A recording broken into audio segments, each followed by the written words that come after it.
Bore da Aled, shwd wyt ti? Helo, Carys. Dwi'n iawn, diolch. Gaf fi ofyn cwestiwn I ti. Pa gerdyn wyt ti'n hoffi? Yr un gyda balloons pink, neu'r un yma gyda chacen pen-blwydd? Dwi ddim yn siŵr. I bwy mae'r cerdyn? Mae chwaer fy mam, Aunty Sally, yn 80 oed dydd Sadwrn. Dyn ni'n mynd â hi I westy Dewi Sant I gael te prynhawn. Bendigedig. Ydy ti ddewis y cerdyn gyda'r gacen?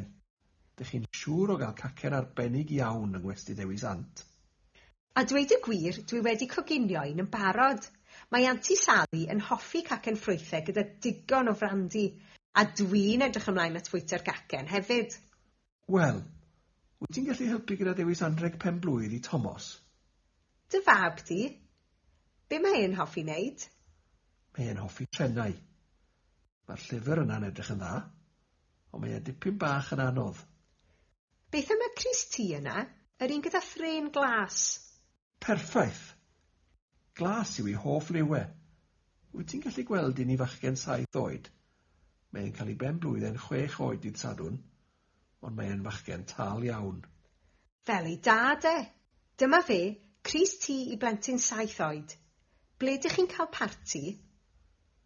Yn y ganolfan hamdden, gyda chastell neidio. Mae'r dosbarth I gyd yn dod, a bydd jeli coch I bawb. Pob lwc gyda'r parti? Diolch.